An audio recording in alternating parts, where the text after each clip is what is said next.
Today I'm going to bring... You have to unmute. Oh,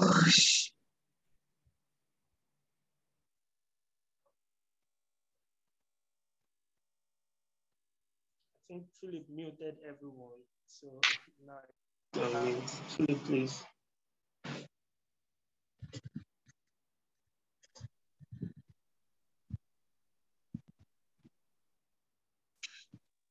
Good afternoon, everyone. Thank you for joining us today's webinar section. My name is Alaba Oluwafunke, and I'll be introducing you to the moderator for today's webinar section titled Managing a Remote Team once again. Thank you so much for joining us. For those who have been joining us on this section, we want to say a very big thank you, and we're happy to see you on today's webinar section. It will be my pleasure to introduce to you Ibrahim Ogundeko, who is going to be taking us through the moderation of this event for today. Thank you very much. I hope we have speakers here today. We have Mr. Joachim Adiponle and Mrs. Lara Yeko. Please, could you indicate if you're there? We'd like to see your face. Yeah, hi everyone. Okay. Can we see your face? Thank you very much for joining us on today's section. Really appreciate your time. Lara, would like to also see your face. Hello, Lara. I can see them. We're waiting to see Lara's face. I see them already. Yeah. Oh, she's joined. She's I'm sure. Okay, so my video is on. Please confirm you can see me. Yes, okay, yeah, we can see you now. Thank you so much for joining us. Thank you so much for joining us. So I'm going to be handing over at this point to Ibrahim. So Ibrahim, this is over to you. Super, thank you. Just final check. Can you hear me? Good? Yeah, sure. Okay, great. Good afternoon, everyone, and welcome to the Rome Business School Leadership Roundtable, managing a remote team. And that's what we'll be talking about today. My name is Ibrahim Ogundeko, and I'm the business development manager for West Africa regions with Johnson Controls International. I work with the Dubai office. Yeah, so I work remotely. I will be your moderator today, and it's my pleasure. Today we are having two very interesting guests who are subject matter experts, and they have vast experience from two diverse industries. So we have one of our speakers is from the finance, or you call it banking industry, and the other is from the manufacturing or production industry. Yeah. But one thing they have in common is that they do a lot of human resource personnel management, both physically and remote. So for me, I'm very excited about today's event, and I hope you two are. So without much ado, permit me to introduce our speakers, Joachim Adiponle and Lara. Yeah, so my colleague has said Lara Yeku. So I'm sure when we finally introduce her, she will give us the correct pronunciation. So for me, I feel it's Lara Yeku, but permit me to just stay with that now. So they'll be speaking to the topic, managing a remote team. So I'll give you a brief bio of both of them before I give them the floor. So I'll start with Mr. Joachim Adiponle, who is the Chief Operating Officer of Standard Chartered Bank. Joachim is a natural and hands-on leader with outstanding ability to develop and lead top-performing teams towards the achievement of set forth goals and objectives. He is an effective relationship builder and expert. He has a lot of expertise in establishing strategic partnership with key stakeholders to guarantee efficient coordination of internal controls and processes. Joachim is currently the CEO, the Chief Operating Officer, and the head of consumer, private, and business banking operations at Standard Chartered Bank. He is a strategic analyst, he's a business analyst, and a project management professional. He is known to be a dynamic, result-oriented, and analytical professional with extensive background in relationship management, accounting and finance operation, client service, business analysis, and project management within the banking and finance industry. You're welcome, sir, Mr. Joachim. You're welcome. Thank you. Yeah. Also, we have Lara Yeku, the head of HR Food Division for Flour Mills of Nigeria. Omolara Yeku is a global HR leader. She's a career coach, mentor, speaker, and author who is well recognized for her immense innovative contribution to the current trends and practice in the evolution of HR management in Nigeria. She currently sits as the head of HR Food Division at Flour Mills of Nigeria PLC. As a highly respected HR thought leader, she has won several awards. Some of them are in 2019, she won the Talent Management Strategist Award, 100 Women B2B Thought Leadership, and second LinkedIn Top 10 Women Thought Leaders to follow in 2020. She's a member of the International Coaching Federation, ICF, United States of America, and the Strength Corps with Gallup Strength Incorporated, United States of America. She's happily married and blessed with 3 children. We are delighted to have you here, ma'am. You're welcome. Thank you. So permit me to hand over to Mr. Joachim to share some thoughts, after which we will come to Mrs. Lara. And then during the course of the session, if you have some questions, please drop them in the chat box.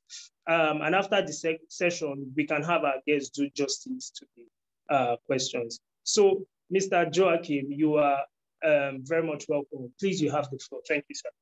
Okay, thank you very much for that brief introduction. And it's a pleasure meeting you. I don't know whether I can call you Lara or Mrs. Yeku, but okay, fine, Lara. So it's a pleasure meeting you. I will quickly give a brief intro myself. I know the moderator tried to give some insight into my background, but just to give a brief summary of the context. So I've been in banking since I left school. I was one of those fortunate few that didn't have to struggle too much with JAMB. And after JAMB, post-youth service, I was able to get into banking almost immediately. Until today, I've been in banking for almost 23, 24 years, thereabout, if I'm not wrong. I always tell people I started banking with my first bank then was UBA. But when I say UBA, most people usually get, I always highlight, look, it was when wise men and wise women were banking with UBA. For those who understand, that was the old UBA before the new one, you know. So as a back then, and I've always been in operations. So I started my banking career in operations. Till today, I'm still in operations.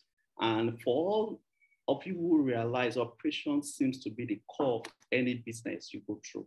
If operations breaks, that is it. So operations, we say, is the engine room of any business or any establishment. So managing a team within operations calls for a lot of discipline, a lot of control, and a lot of efficiency. If you fail in any of those three, you probably have a big challenge in running a profitable or a sustainable business. So over time, before now, so when you say remote team, how you manage a remote team, what is a remote team? I don't know whether I can share my slides. Let me know if you can see my screen. I think I'm just trying to project that now. So if you can see that. Yes, we can. You can see it, so give me a thumbs up if you can. We can already. Okay. Okay, so like I said, so I'm the Chief Operating Officer for Standard Chartered right now.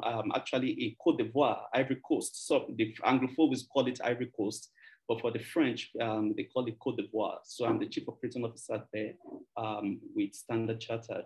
Before coming to Côte d'Ivoire, I was in charge of a lot of, I was working for the bank in the African region, whereby we were looking after 15 markets across Africa.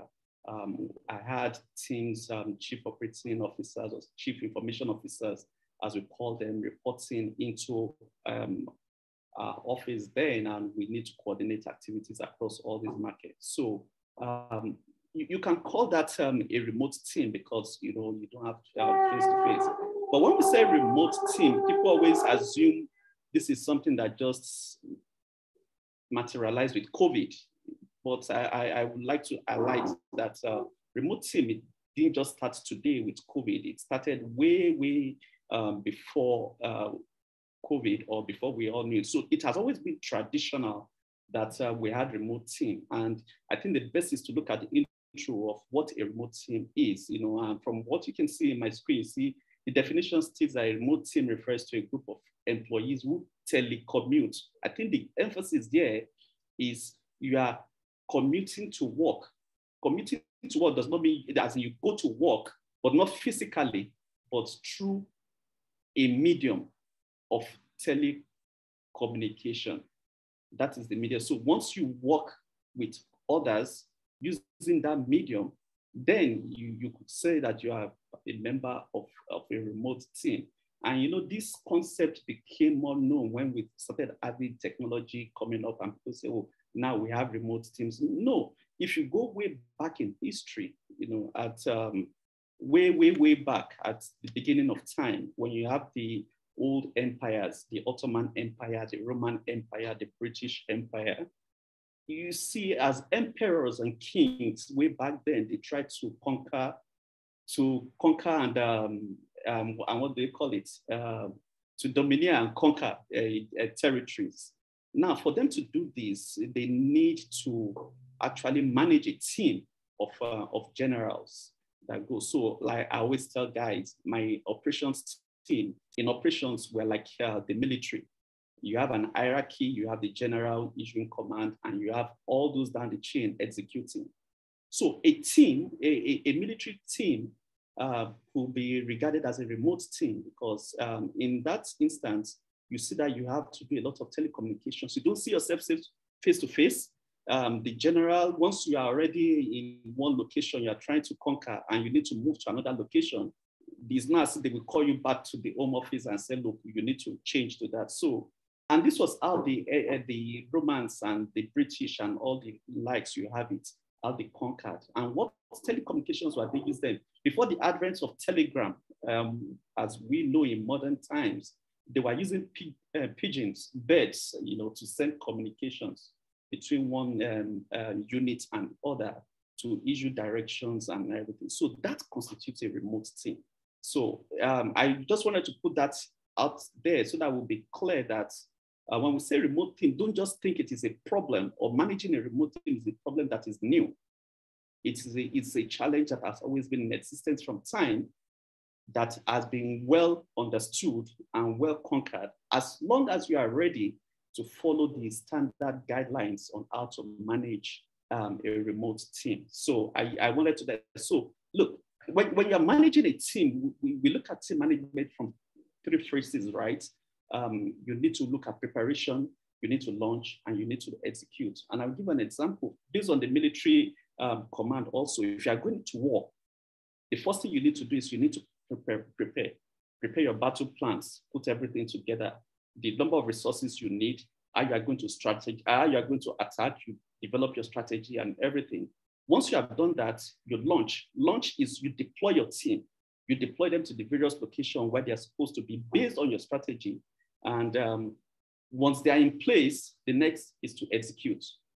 So likewise, if you are in the office, in the corporate office, either you are embarking on a new project or you are embarking on a new role, or you are even a member of an existing team. The fact that you are a member of you are part of an existing team means that for everything you do, tasks you need to embark on in the course of your delivery, your objectives, your annual objectives, performance objectives, you need to prepare, you need to launch, and you need to execute. But if you look at it in granular, you find out that preparation, as part of preparation, what you need to do is that you need to structure the work and the roles. You need to identify who should do what, when they should do it, how it should be done, and why it should be done. So that is part of preparation. And I'm sure Lara, being in HR, will be able to relate more with this, whereby you set job objectives for individuals. So there has to be proper structure. People need to know what they need to do. Then you establish the communication norms. How do we communicate? Are we going to be sending pigeons across ourselves from my house to your house? Or am I going to be sending emails? Or am I going to be calling you? Or you are going to be checking into the office physically once a week. So you need to establish these communication norms as part of your preparation when you are setting up your team.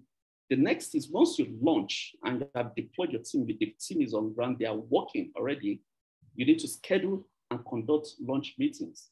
So you meet from time to time through a pre-scheduled, it cannot be impromptu.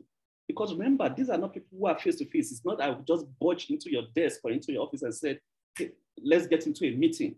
These are people who are working remotely, and you have to give them a schedule of when you need to meet periodically. You need to confirm that your technology is functional, because you can't see anyone. The only means of communication is the technology which you have deployed as at that particular point in time. So now we're able to use Zoom, use Google Meet, use BlueJeans, use Skype, and all forms of collaborative tools that technology has made available today. But even before then, I could remember when I was in UPA way back then, there were ways we make sure we send telex communications through the radio, fax messages, all those things. The fax machine was an integral part of banking operations some years ago. Without the fax machine, there is no operations, because advices, instructions, and everything will come in via fax. When you get it via fax, you now use codes, you decode them, and you apply the entries as applicable.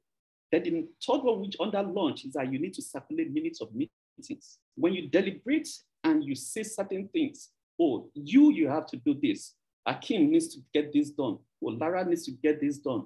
Once you agree that during a meeting, you need to document it and ensure that you circulate that to every member of the team, both those who are present and those who ought to be present.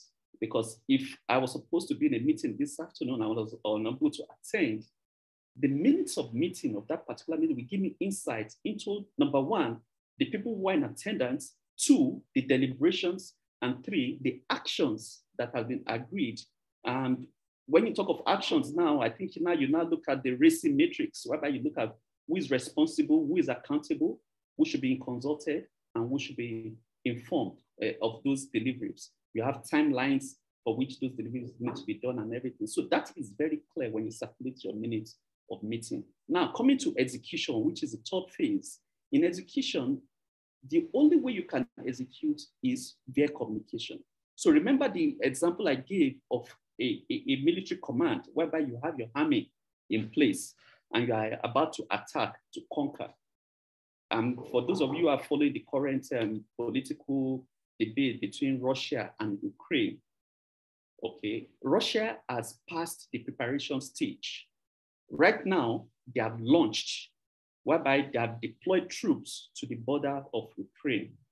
They have developed the machineries, the human resource, the physical resource they will need to embark on the war, to start the war.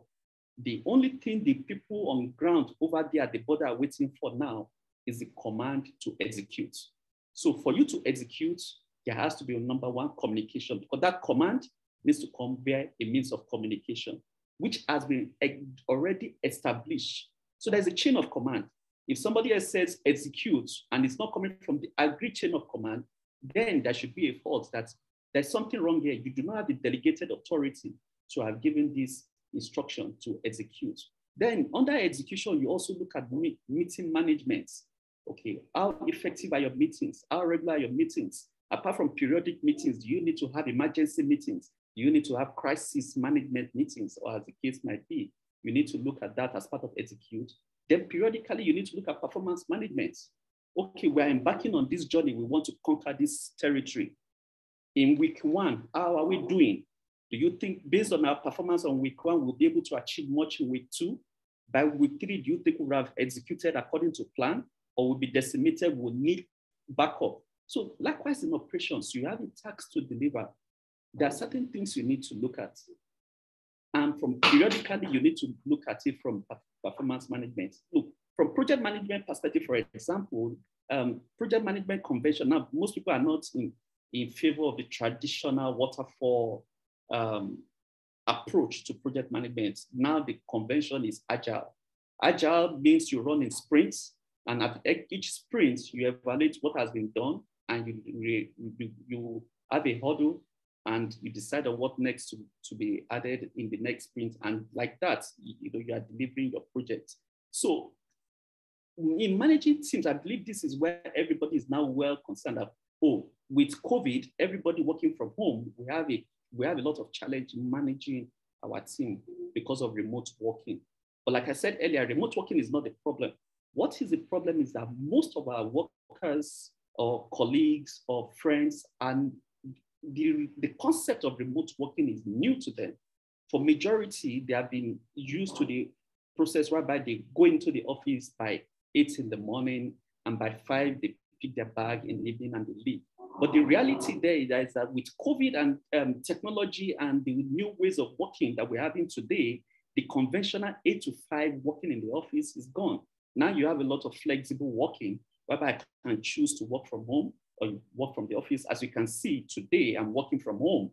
I'm not in the office. But tomorrow I can decide to go into the office, work half day. The remaining half day I work from home. So that flexibility is part of the new ways of working, and employers are now embracing it. In fact, in the Western world today, the new generation, the millennial generation, will not even accept a job offer if they have to be in the office Monday to Friday, and there is no flexibility of whether they can work from home at any time they choose or not.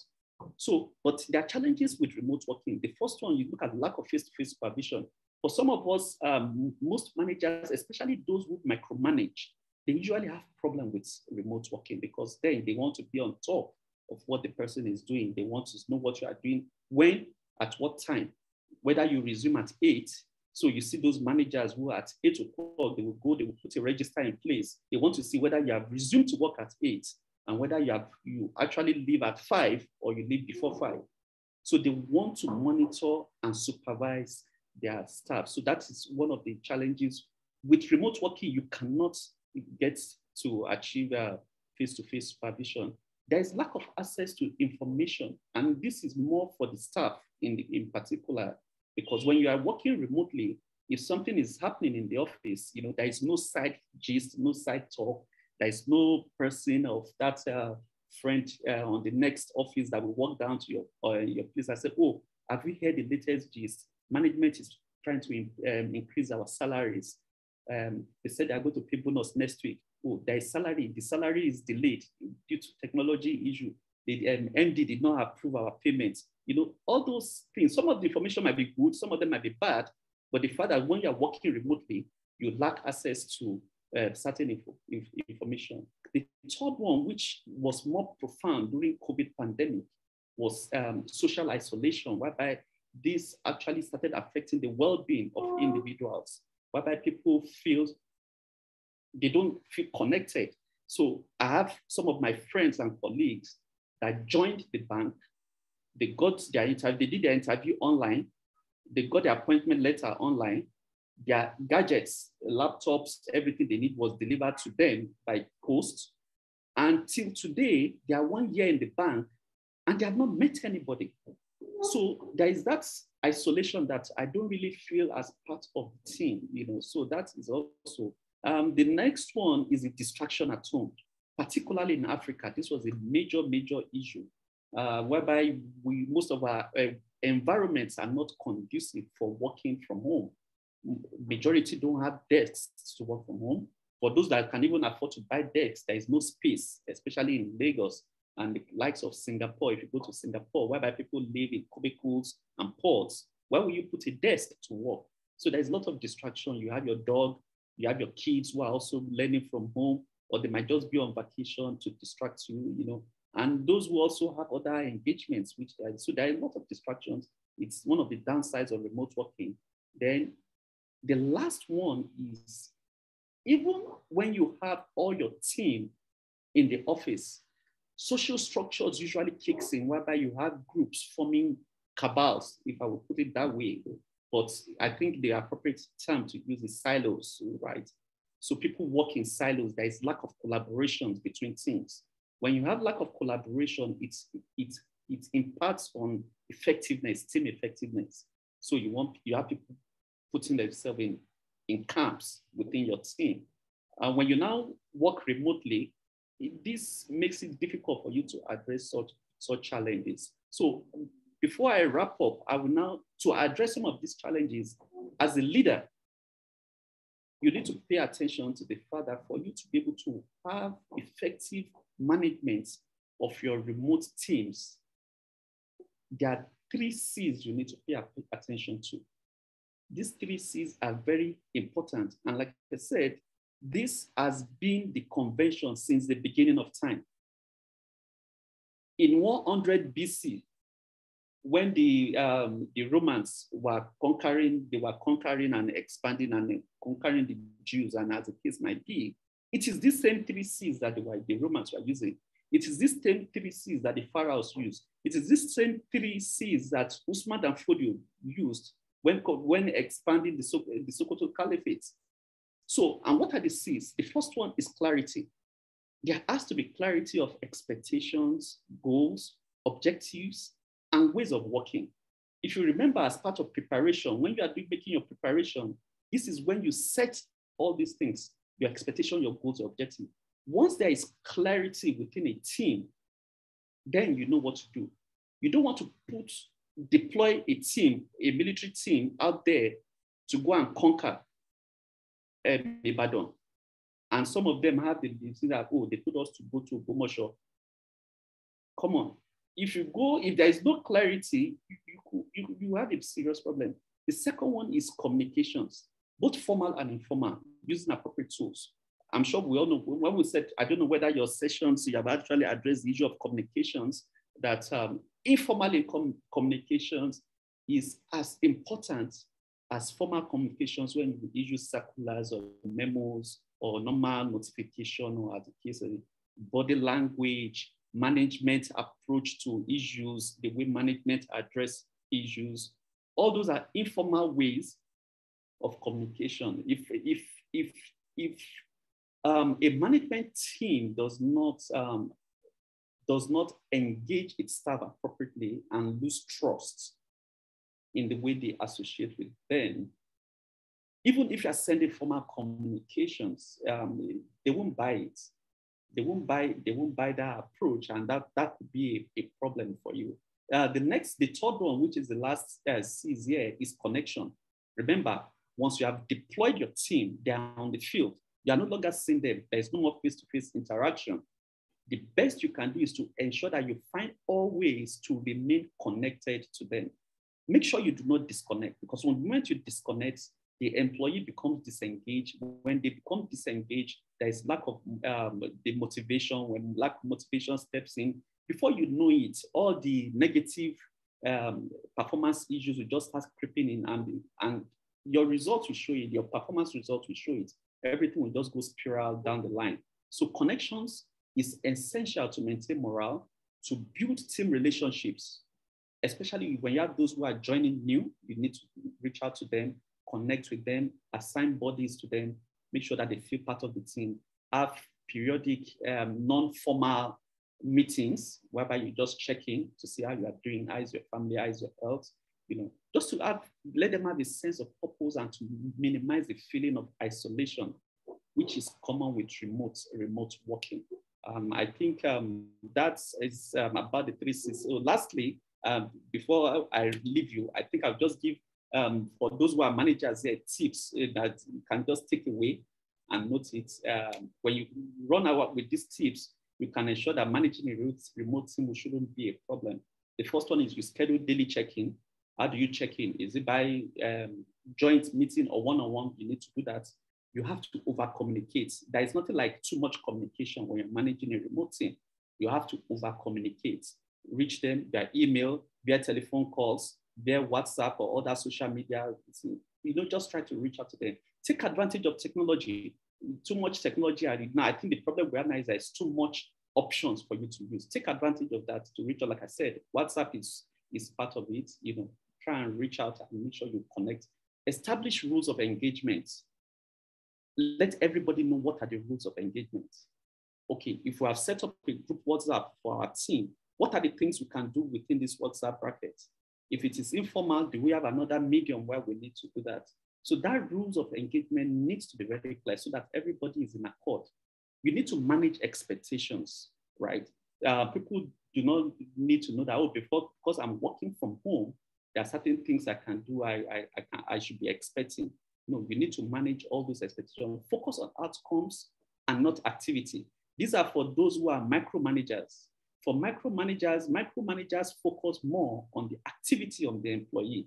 Have you done this? Have you done that? When did you come in? When did you leave? You know, those are activities. But for you to manage a remote team, you don't need to bother about those things. You just focus on outcome. Oh, you were supposed to deliver this yesterday. Has it been delivered? Yeah, if it has been delivered, full stop. You don't want to know how it has been delivered, whether the person worked all through the night and was sleeping in the morning, but the fact was that the deadline given was yesterday and the person delivered yesterday. Define the purpose of the outcome. Provide a resource for your team to work. You cannot tell somebody to be working remotely and you're not providing data that they will need to connect to internet to work.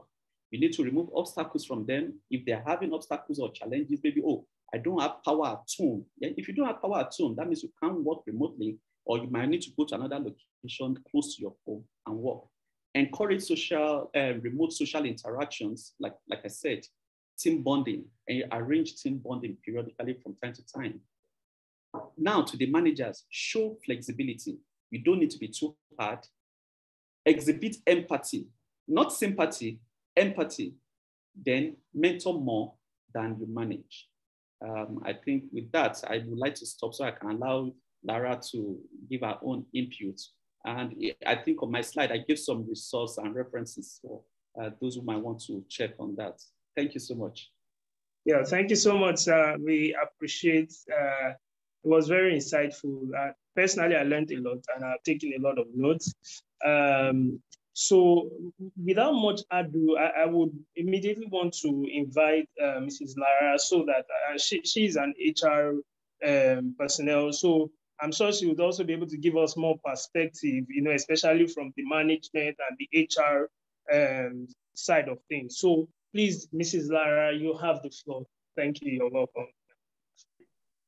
All right. Thank you so much, Ibrahim. Thank you, everyone.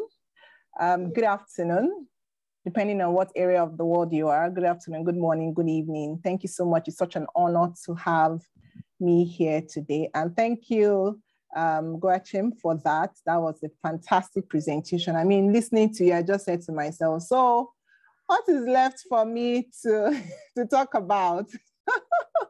But basically what I'm just going to do is I'm just going to bring it home a bit by sharing more around the human aspect of working from home. So please let me know once you can view my screen. Yes, we can. We can see. All right. Okay. Thank you. So once again, the topic is clear. We already have gotten the introduction from the first speaker. So what are we going to do here in my session? First, just to clarify the purpose. I believe this is a leadership engagement platform where different industry experts and leaders come to share their knowledge and experience over the years for everyone's learning.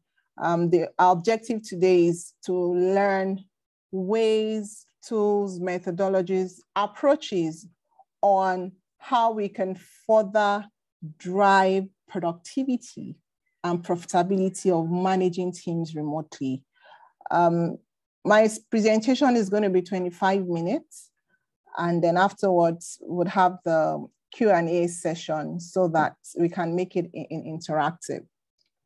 But before I start, I'd just like to get a sense of the various locations of our participants in the house today. So please just go to the chat box and type in your location. Where are you joining us from? Very quickly, maybe in the next 1 or 2 minutes, just get a sense of where our participants are joining from. I know Joachim has joined us from Ivory Coast. Good to have you all the way from Côte d'Ivoire. Okay, we have Calabar, Enugu, Lagos. Okay, Egbeda. Okay, thank you. Or Abuja. Okay, all right.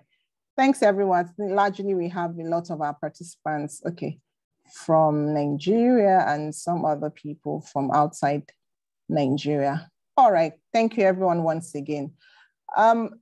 Thank you. So like our first speaker said, right, I'm talking about managing remote team. I'd like to start my session by sharing my story from two perspectives. And like you said, remote working had existed for a long time, but I think for some of us in this part of the world, COVID sort of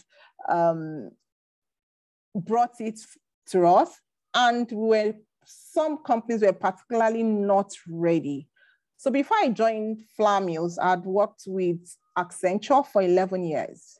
And I remember that at Accenture, we had started work from home as early as 2015, 16, where I had the opportunity to work from home. It was a bit easier for us at Accenture because it was a multinational and it was a project-driven organization. I mean, we have a lot of people across the world working together, and remote working was a bit easy. So I left Accenture in 2019 and I joined my current organization. We are into food and agro-allied manufacturing organization. And I remember that for those of us in Lagos, my headquarters is located in Apapa, suburb of Lagos, where it's highly industrialized and there's usually a lot of traffic. So I remember that before COVID, so this is me sharing my experience before COVID, you have to get to work very early, Mondays for a 9 a.m. operational meeting. Our initial speaker had talked about his experience in operations. And operations is the heart of any organization. We are in a manufacturing organization. We could not even afford a shutdown at all. So you have to go in very early for meetings. Meetings were physical, and regardless of whatever location you are, you just have to come into Apapa. And I remember the first time I proposed to the business on the need for us to use our Outlook Skype then for meetings, because we equally had people in other locations. We have offices in Ibadan, Calabar, Kano, Port Harcourt, and all of that. I mean, initially I was like, what are you talking about? It's not going to work. No, let's just go ahead with our meetings here. I also recall that within the HR space, in some of our conferences, there were questions around working from home. And the feedback in those conferences were around, we are not ready. How are you going to manage people remotely when even coming to work, they are not even delivering? I mean, it looked impossible for a couple of organizations. Then COVID came, and guess what? Everyone had to shift our thinking first. From our thinking, and of course, business continuity initiatives and all of that, just for survival. Initially, it appeared it was for survival. But today, as we speak, 2 years counting, it is now the norm that we are all part of. So for us in my organization that we're into manufacturing, because we had to put in processes around business continuity plan, and then we restructured our work structure. So right now we do full-time work from home, although on alternate basis, because we cannot afford to not have everyone in the office because of the nature of our organization. So fast forward, here we are. I remember when we initiated the work from home in my organization, I had a particular team member. The first day she was meant to work from home, she was not online from 8 a.m. till 5. Okay, initially as the line manager, I was worried. Like, okay, so why, don't you know that you're supposed to be online when you're working from home? But I kept my cool. And the next day I realized when I logged on in the morning, her mail started dropping. All the things she was meant to deliver on during the day started dropping from about 6 p.m. till like 1 a.m., a.m. the next day. Then during the day, she was offline. The second day, the same thing happened. Then I called her in the evening. I said, hi there. So I observed that you're not online during the day, but you were delivering your task overnight. What is going on? So one, that is me applying empathy. And she opened up and confessed that she's actually struggling at home. She has 2 toddlers, less than age 5, very active kids. And because of the COVID, there was no nanny, there was no support, there was practically no one to help her. So all day, she was preoccupied with taking care of her kids, and until her husband came in the evening or whatever before she could get a breather. And I said to her, that is not sustainable for us. So what can you do differently? She thought about it, discussed with her husband, and agreed to make some arrangement, or someone would come during the day to help support her partially while she's able to concentrate on her work. Why have I told this story? Now, this story represents the reality of our remote working. So beyond, when we talk about remote working, the first speaker has spoken a lot around, what we need to know. But in terms of the impact to psychological effects of people, it is good to highlight that. For your remote working to be effective, you need to understand what has been the impact on people, and how can you mitigate that impact so that you can get more productive output from the people. So if you look at my screen, remote working also came with a lot of psychological impact and effect on people. Joachim already mentioned a few, so I won't talk through everything. But what I realized basically is, for some people, the isolation, the burnout, the stress, the back pains of not even having a proper work tool or work equipment at home has also impacted people. And what has led to that? That has led to, for some organization, high attrition, employee turnover. If people are not able to meet the obligations or their commitment to their customers and to their clients, they will lose customers. So companies have had to lose customers. Operating costs have equally gone up.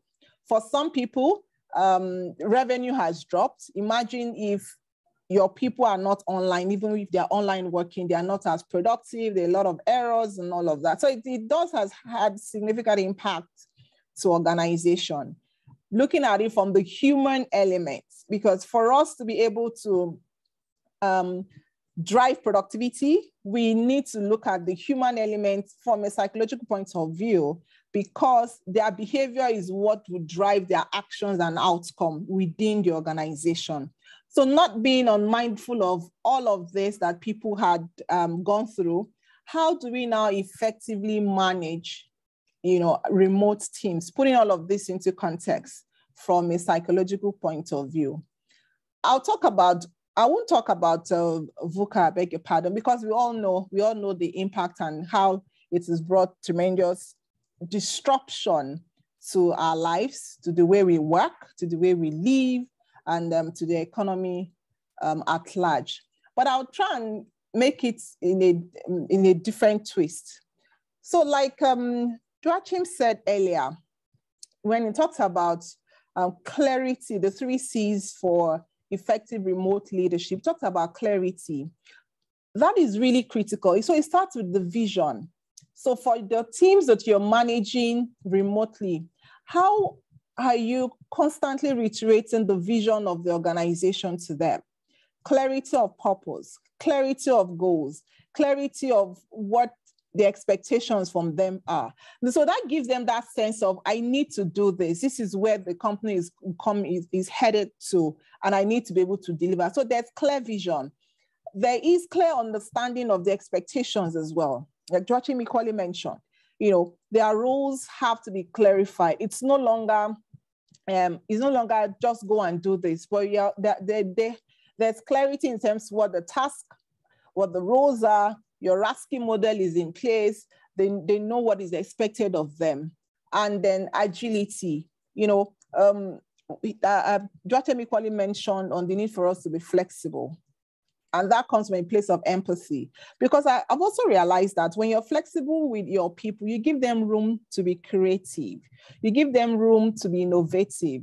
So when there are challenges they're experiencing, you're asking them, so what do you think? What are the options that you think we should come up to solve this? Like the lady that I mentioned that practically couldn't do anything all day. I had to ask her, so we can't continue. What are the options? What is available for you to do to enable you manage your challenge so that you can be productive at work? And the thoughts and ideas came to her, and then we got that sorted.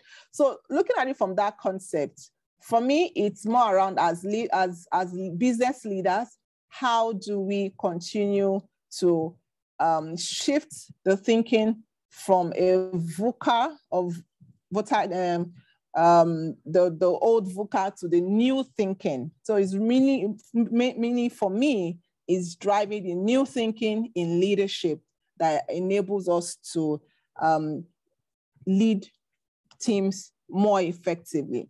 Now, so I would also like to apply a two-way approach. One is the corporate approach, and the other is the individual approach. The corporate approach, Joachim already mentioned almost everything I have here. So he talks about effective communication. When we talk about communication, beyond just having the rapport and clearly discussing with them, do you have documented policies in place within your organization that also helps to guide acceptable behavior, so there is no abuse and there is no, people don't go out of the line in your organization? Do you have policies that speaks to flexible work hours, telecommuting, work time, even policies that also speaks to even policies that speak to their health and well-being, managing yourself remote as you work remotely? There have to be policies around that, well documented, especially now that a lot of young people, like Joachim equally said, young people, the millennial generation, don't want to do full-time work. Now with the Great Resignation, a lot of people are relocating, and yet there are critical skills that your organization need.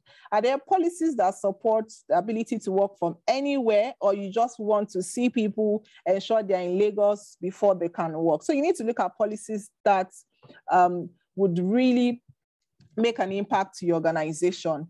Conduct regular team building virtual meetups. I mean, that's the new world of work now.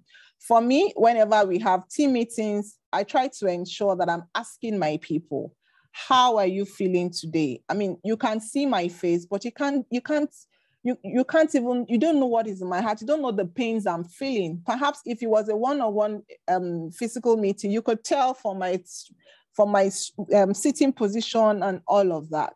But now you can hardly tell that. It is even because my camera is on. For some meetings, the cameras will be off, and you're asking, hello, are you there? I cannot hear you. Please turn on your camera and all of that. And we've had incidences of people that pass even while in virtual meetings. I've had 2 or 3 stories of people. So a lot of times we need to encourage people to sort of get active, checking on people, and as well as, ensuring that it's not really about getting them to do the work, but it's about the care that we show as leaders to drive productivity. Let's get clear on KPIs and expectations. Joachim already spoke about that, on performance management.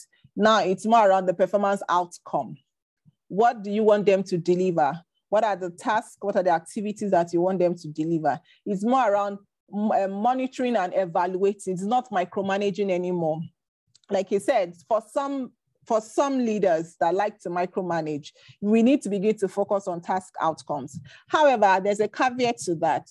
For some people, using the situational leadership concept, for some people, you really do need to handhold them, depending on the level of their knowledge within the business. For instance, it's a new role and someone is taking on a new role completely. You might have to work, closely with that person compared to, okay, just do this and go and run with it. But you need to ensure that it's at the context of what would help that person develop, and it won't siphon them and kill their creativity. We just need to be very careful on that. Of course, we need to also provide medical support and access that helps support work from home for our people. For some people, if we need to provide financial support, especially for us in this part of the world where we don't have very strong support system in terms of basic amenities. You might have to provide allowances that supports that. And of course, let's learn to bring some form of fun and engagement, even though virtually, to create that connection that Joachim Eliam talked about, of course. And there are lots of technology that you can use to manage remote. I'm going to list a few. We have Time Doctor, we have Asama, we have Clocky, we have Hopstaff. There are technology that wants to just log into, it captures their login time, and they have very clear identified tasks and activities that they need to deliver on a day-to-day basis. So those are some of the things that you can do from an organizational point of view to help drive more effective remote team management. But from an individual point of view, sometimes you need to help your team members. They might not know enough. You can help them create their daily routine, from the tools and from the tools that I had mentioned earlier. You can offer to say, okay, so tell me, what are you going to do today? What are the timelines? What do you commit to? Exercise and periodic breaks is also very important. Sometimes we are all in meetings for so long. We need to constantly remind them to take some time out to stretch, to exercise for their own wellness. When your employees are at their best mentally, emotionally, physically, spiritually, they would give their best at work. And of course, we can also provide other support that would help them deliver on their task in a more productive way. So having said that, so it's really around looking at it from a human-centric point of view to ensure that they are aware of what they need to do. And as we also provide the appropriate leadership. So I just thought this would be my own submission in addition to what Joachim had spoken about earlier. This is bringing it home in a more realistic way. And I hope that we've learned one or two things that would enable us effectively manage our team members, especially in the world of work that you are in now.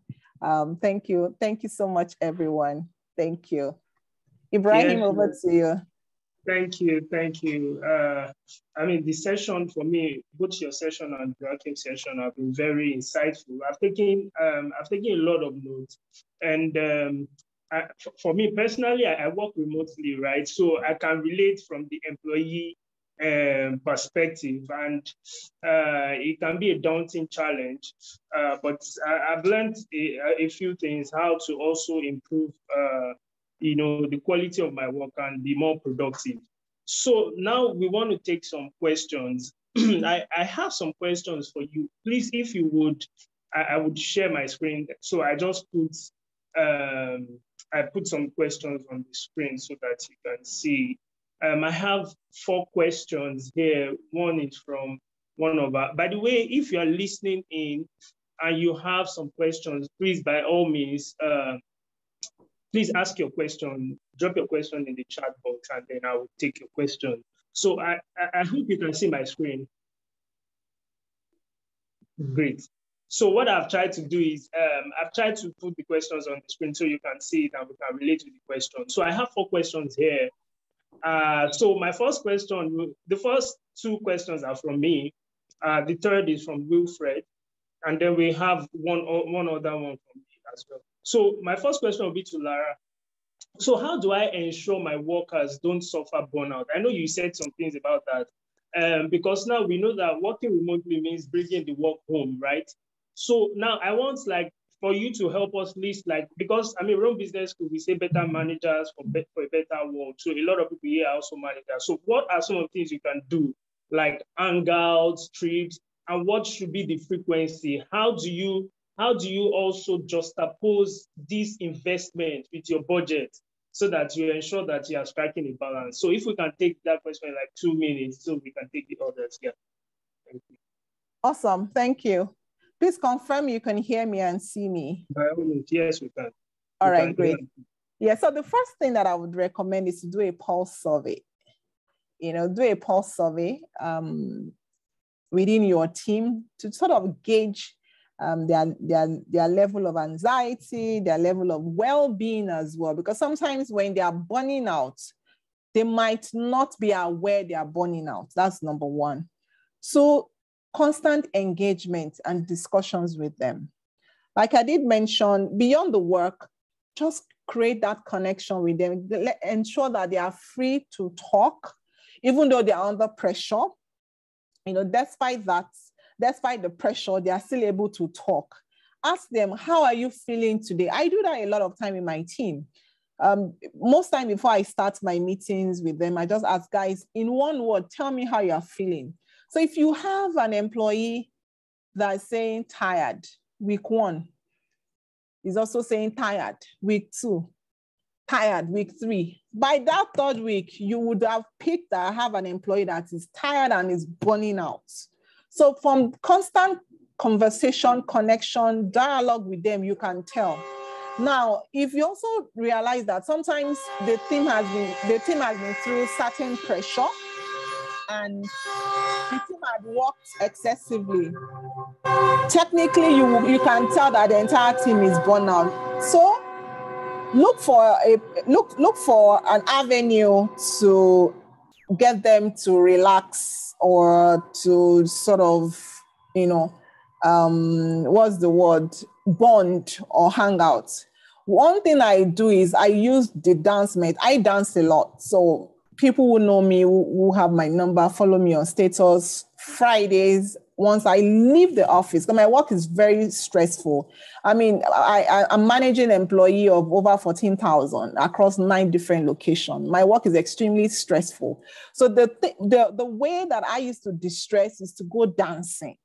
So find out what they love to do and create hangouts or create meetings around that. Sometimes during my meetings, once the meeting is over, I go to YouTube, we click on a song and we are all dancing. Please turn on your camera, we are all dancing in a way to just get everyone to relax and distress.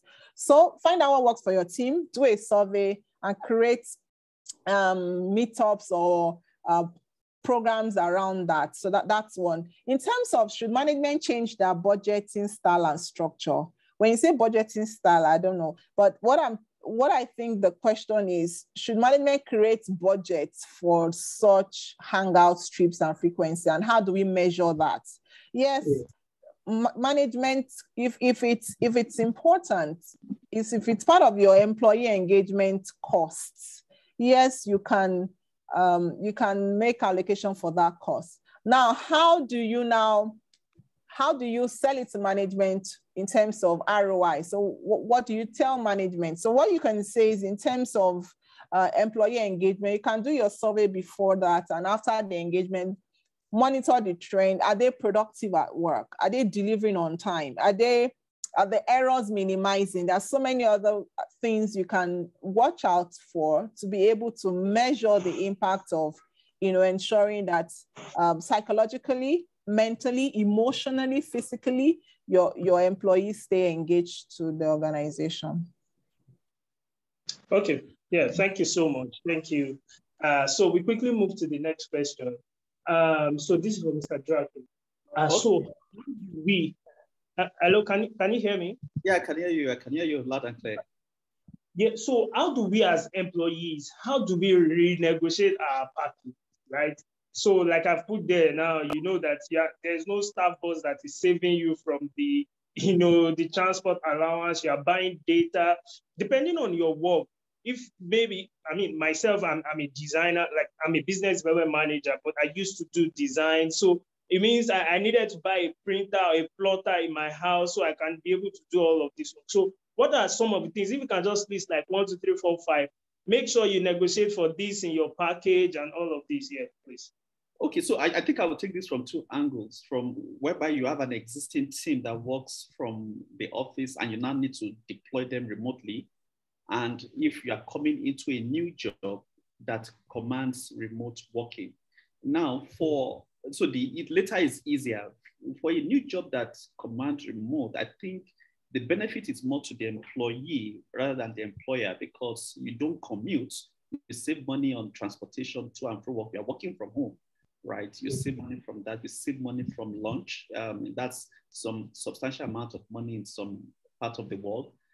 Between those two, transportation costs and feeding for lunch, if you aggregate that over a month, it comes amount to substantial savings for the employee, which you as an employee can now use to invest in your personal comfort to ensure you deliver on the job which you have been contracted to do.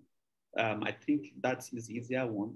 The former, whereby if as a team you are deploying your team remotely, remember if you go as part of my 3 phases of team setup, you need to have preparation, you need to launch, and you need to execute.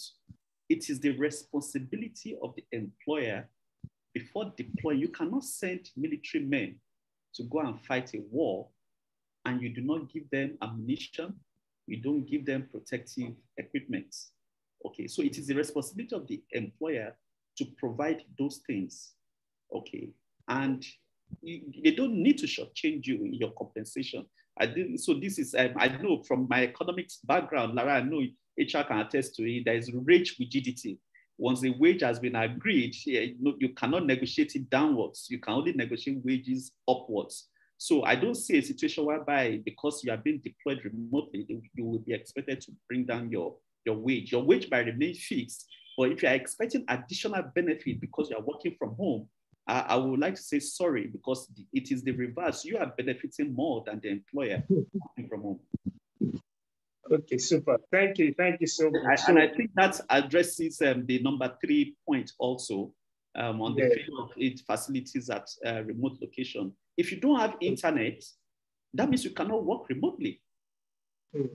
So your employer will not tell you to go and deploy and work from a location where you cannot be reached or where you cannot reach your place of work. So in my organization, for example, that's why I said it depends on the organization.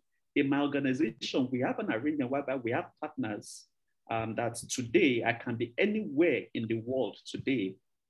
And if I need a desk, office desk to work, we have a workspace arrangement with certain organizations and I have presence all over the world.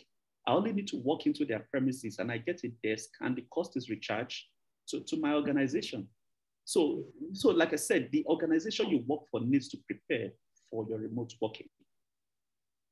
Thank you so much, Mr. Joachim. So I quickly move to the next question. I want to try and take maybe 2 or 3 more questions before we wrap up for a shortness of time.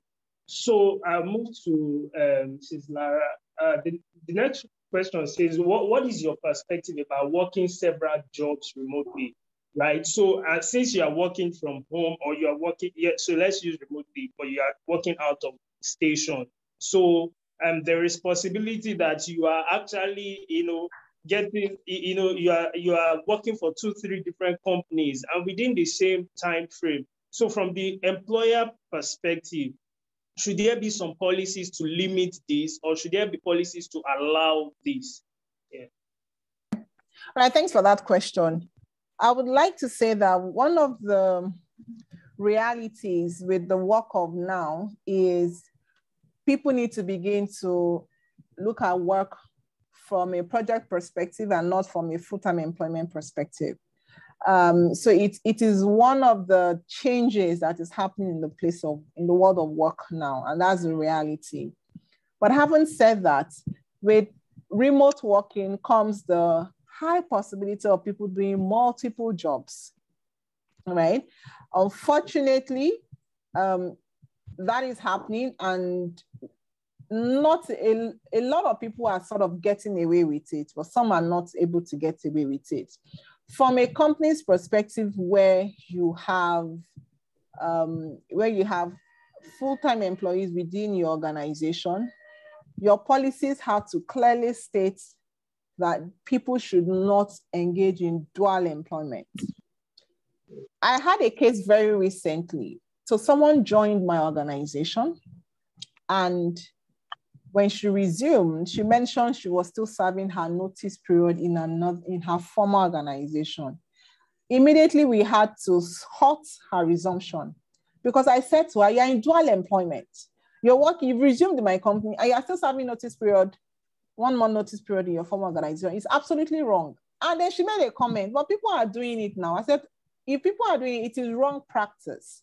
So one of the things we need to do is ensure we have clear policies in place. One, when anyone is joining your organization, ask for their letter of disengagement from their previous employer, so that you have clearly documented that that person is not in any other employment before they join you. Now, when they join you, in terms of taking up dual employment, it's an ethical issue. Ensure you have your communication in place and regularly tell your employees, maybe during your town hall meetings and all of that, send communication once in a while, of even via engagement. So it's a big issue, but however, it's the reality that we're in now. So for some companies, they're also changing their business model. They're no longer hiring you on a full-time basis, but on part-time basis. In Accenture, my former organization, you can work for us, but on part-time basis.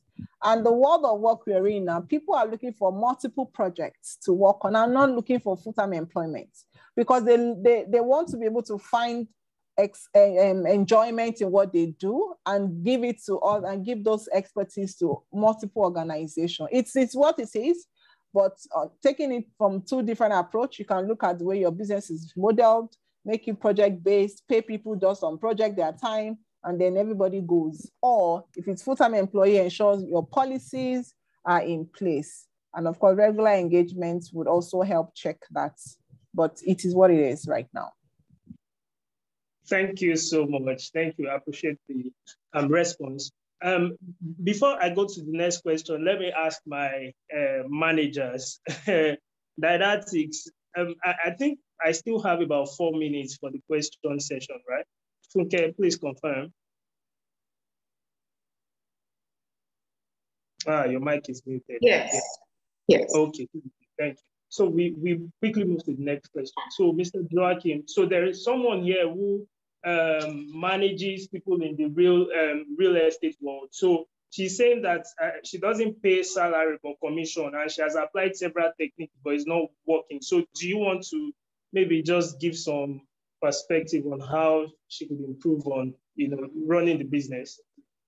Yeah, so in that case, you said you work in the real estate and you're managing teams. So like I said, I'm a project management practitioner, and I always like to tell everybody that everything in this life is a project, either in your personal life or your delivery at work. So there are certain project management disciplines that you need to bring to your execution. Probably in our instance, it might not be the issue of the remote working, because for such people, even if they are with you, they might also not perform, actually, if you are seeing them face to face. So the remote working is not the issue. I think the quality of the staff you get is one. The issue I think I mentioned recently earlier, whether they are appropriately, they have the capacity to actually do the roles which they have been engaged for.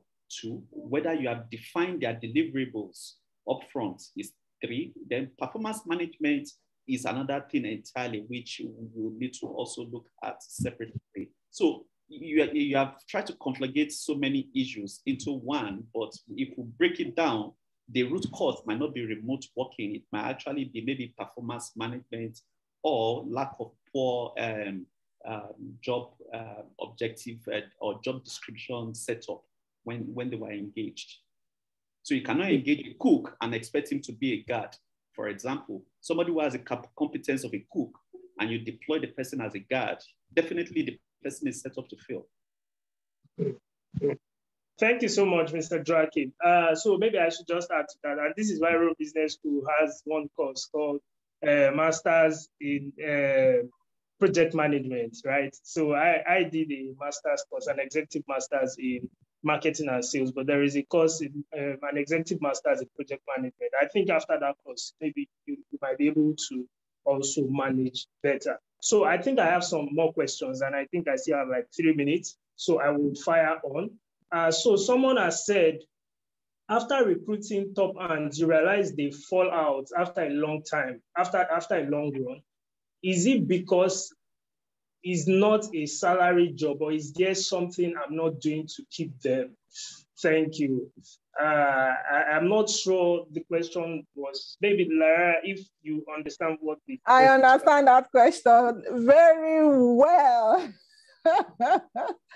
And that's the reality that we are in now, the Great Resignation, when you invest so much in people and then they leave. But I always say that ensure that you have a strong succession planning process in place, which means for every role that you have, you need to ensure that you have backup so they are growing or grooming younger people in that role. Because the reality is people would leave organizations for one reason or the other. Now with the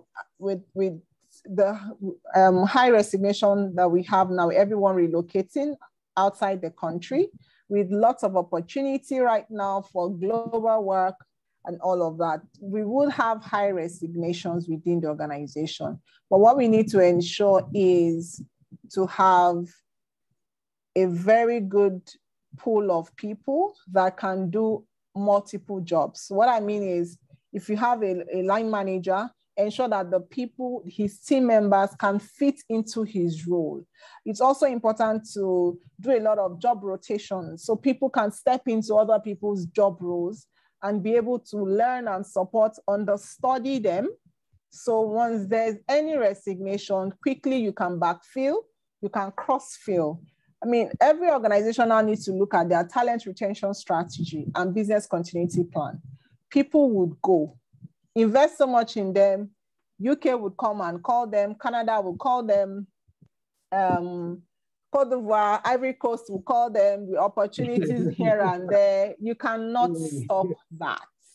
What you need to have in place is your own business continuity plan that focuses on people, that focuses on skills, as well as employee retention. How do you keep knowledge in circulation within your organization? How do you use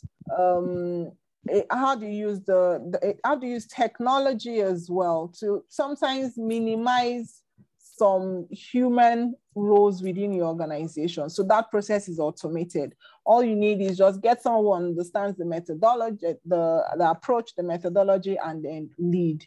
So you cannot stop people from leaving your organization. However, you need to have a sound employee retention and business continuity plan so that once people leave, quickly you backfill them through a very strong succession management plan. Thank you so much, Lara. So we just do this in 1 minute each, 1 minute with Joachim and 1 minute with Lara. I know there is still a lot of questions. So I would want to just, I think after this session, Didactics, we can compile the questions and, see a way to, continue the conversations. So, but I would just like to hear your closing remark. I'll start with Joachim. And Lara, when you're doing someone had mentioned that you just remind us of the clocking softwares, which you did mention. Yeah, so I'll go with Joachim first, please. Yeah, okay, so thanks. I think I will start. Or Lara, you want to go first? No, please go first. Okay, yes. I think I would thank Rome Business School for the invite, and also thank Lara for her presentation, and also for the noise in the background. Those artillery trucks in Apapa. It's been a while. I heard that noise. I worked in Apapa for 5 years, and I've missed hearing that sound. So thanks for it once again. But I think wonderful session. I think the key takeaway I would like to tell everyone is that when we talk of new ways of working, it means it is something new. It is something that is changing. Some of these developments in the workspace are things which we as employees and even as employers do not have control over. Okay, so if the new in vogue now is working from home or remote working, during my presentation, I said earlier, millennials now in the West will reject an offer, a job offer that mandates a Monday to Friday face-to-face presence in the workplace. They are rejecting it, demanding that, look, I need to work from home for certain days. or they are demanding flexibility. So these are change, these are things that are reality. And as individuals, if you don't adapt to change, then just like the dinosaurs, you will get eliminated. You remember the blockbusters, the Netflix, and the blockbuster versus Netflix, Kodak versus camera phone. No matter how big you are, if you don't adapt to change, you will get eliminated. You become history. So as individuals, we need to learn, adapt to change. If remote working is a new thing that is coming, you need to prepare yourself. You need to make yourself ready. You need to upskill. You need to unlearn and relearn to prepare yourself for the job of the future, because the reality there is that most of the jobs we have today, technology will eliminate them and they will not exist anymore in the future. Thank you so much. Yes, thank you. I appreciate it. We'll go to Lara now. Okay. All right. I mean, so as not to repeat anything that Joachim had mentioned, for me, I would like to equally appreciate everyone. Thank you, Rome Business School, for this opportunity. Thank you, all the participants, reading through the questions and the comments. I mean, I could tell that we both had a great learning time together, right? So in parting, I just want to tell everyone that please ensure that you take care of yourself first. We need to move away from being too business-centric to being human-centric. Change happens all the time. However, when we continue to put people at the center and at the core of our business changes, our business strategy, then our businesses would last longer. People will be more productive, because our people remains the greatest assets any organization would have. You can have all the strategy, you can have all the PowerPoints, you can have all the project management plan. Who would execute? People. So if your people are not in the best state of their whole being, mentally, emotionally, physically, then nothing is going to happen.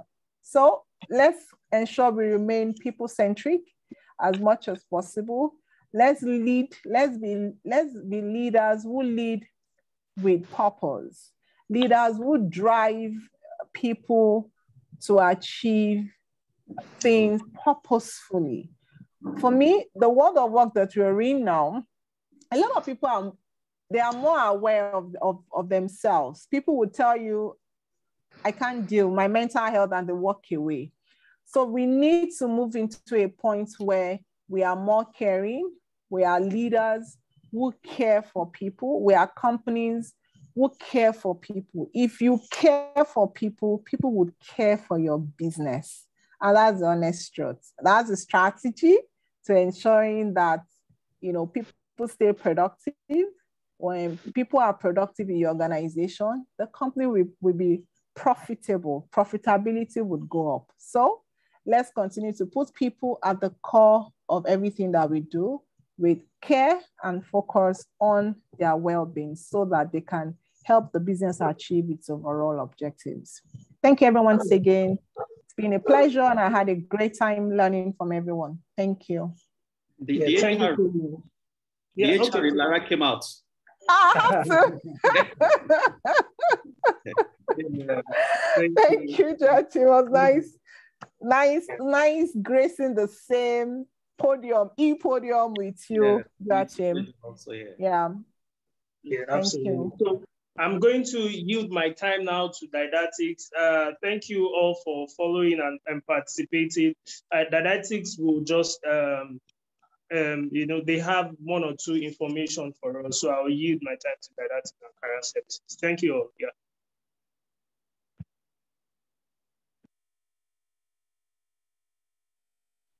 Okay, thank you so much, Lara, Joachim. That was a very insightful webinar section. I really enjoyed myself. I've gained a lot of experience from what you've said so far. From what Joachim has said, I've also gained a lot from them, and I expect that everyone here, all the participants, has also gained, a lot of feedback and wealth of wisdom from these people. At this point, I'm going to be calling on Tomilola Lafe, who is the sales manager for Rome Business School. She's going to be telling us more about the Rome Business School programs. So, Tomilola. Thank you for joining us. Thank you so much, Funke. Good afternoon once again, everyone. It's a privilege to be with you this wonderful afternoon. A big thank you to our facilitators today, Mrs. Yeku and Mr. Adekwande. I really learned a lot about remote working, and it's been one of the challenges that young people are facing in this day and age. And you shed a lot of light into the ethical part of working from home, and of course, how to also manage performance. This and more are the things that will be shared in one of the master's program we do, which is the Masters in International Human Resources Management. So of course, this is Rome Business School Nigeria, satellite campus of Rome Business School Italy. And we're an institution that started with the responsibility of building better managers for a better world through our master's program. We offer various master's programs, and the idea is to equip you with enough managerial capacities and skills to operate at any level, be it top management, mid-management level of any organization. Also, to equip you with skills needed to run an effective 21st century business. We offer different master's programs. We have the Executive MBA. We have the Masters in Logistics and Supply Chain Management for those in procurement, those in logistics, those in supply chain. We have the Masters in Agribusiness Management for those that are in the agro sector. We have the Masters in Marketing and Sales. We have people in the marketing industry, people in sales, people that are sales regional managers. We also have Masters in Marketing and Communications for those that are into marketing, those that are into branding, into PR. We have that particular course. We have Masters in Entrepreneurship and Innovation, also to equip young entrepreneurs and startup business on how to properly manage their business and launch their business idea into the market. We also have Masters in International Human Resources Management for those that are HR professionals. You want to equip yourself with enough skills and become maybe one day someone like Mrs. Yeku, okay? And we have Masters in Project Management as well. So if you're a project manager, of course, that master's program is available for you. All this and more. We also have the Masters. We have the Doctorate of Business Administration in Strategic Management, DBA. And the good thing about what we do here at Rome Business School is our didactic methodology is quite unique. It's a place where we give you hands-on experience. We might not do so much on giving you theories. We give you practical business challenge. We use case study analysis to impact learning here at Rome Business School so that you are properly grounded. The learning experience here at Rome Business School is quite robust because we have value-added services.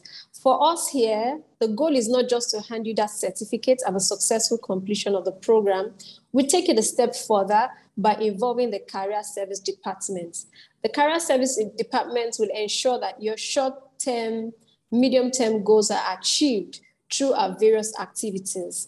Of course, the moment you come on board, we capture your expectations of what you need the master's program for, most especially for career advancement reasons. And we try to work with you, package you where necessary, from the CV optimization to mentoring sessions and all of that. Leveraging on our relationship with lots of multinational companies here in Nigeria and outside Nigeria. We assure you that you would have a very wonderful learning experience here at Rome Business School. Aside that, of course, we have study tour activities to Rwanda, to Italy as well. We do lots of company visits to give you a practical feel of what you're also learning in class. And top of that is also the networking opportunities you would enjoy here at Rome Business School. Increasing your circle of influence is top-notch for us here at Rome Business School. That's why we carefully select our candidates while recruiting them for the master's program. So we have our intake currently open now. We have the March-April intake, and the admission is currently on. We have a partial scholarship that we are also running to encourage your participation in the program. And all you just need to do is apply. Go to our website, www.romebusinessschool.ng, and we need few documents to help you apply for the scholarship. And voila, you start your learning journey here at Rome Business School. So www.romebusinessschool.ng is our website.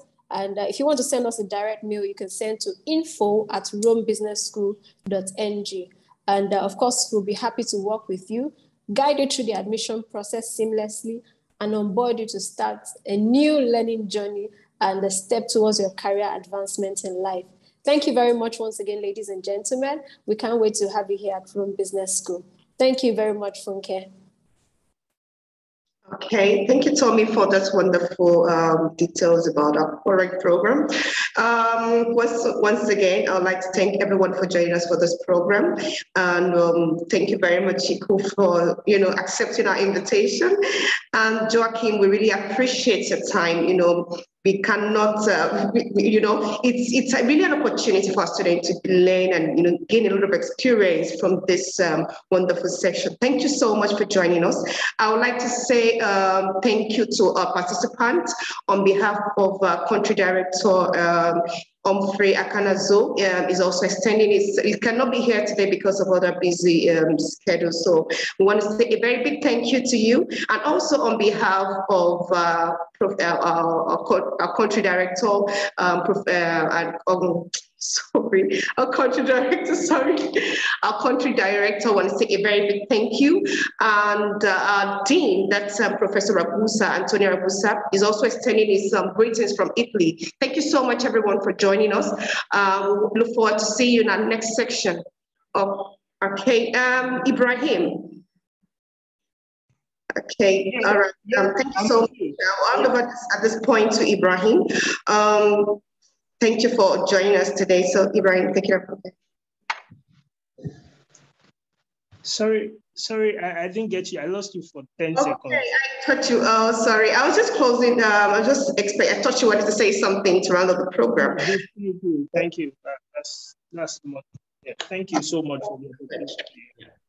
Thank you so much for everybody. Thank you, ciao, ciao. Have a wonderful day. Thank you all. All right, yeah, thank you, bye. Thank you, bye. Okay.